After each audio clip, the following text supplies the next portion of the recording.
কবি রবীন্দ্রনাথ ঠাকুরের কবিতা হারিয়ে যাওয়া। ছোট্ট আমার মেয়ে সঙ্গিনীদের ডাক শুনতে পেয়ে সিঁড়ি দিয়ে নিচের তলায় যাচ্ছিল সে নেমে।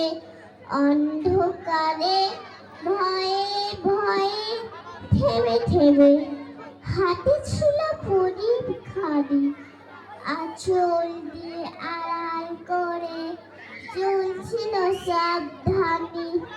আমি ছিলাম ছাদে তারায় ভরা চৈত্র মাসের রাতে।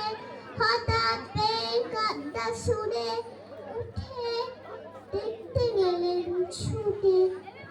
সিঁড়ির মধ্যে যেতে যেতে প্রদীপটা নিভে গেছে বাতাসেতে।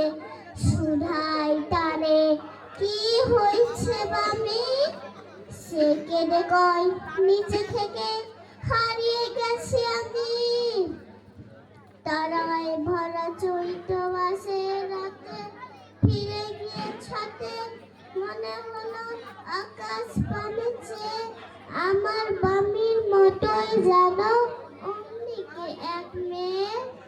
নীলাম্বরের আঁচল খানি ঘিরে দীপশিখাটি বাঁচিয়ে একা চলছে ধীরে ধীরে।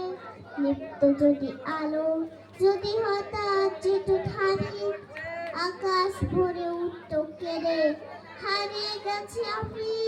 নমস্কার।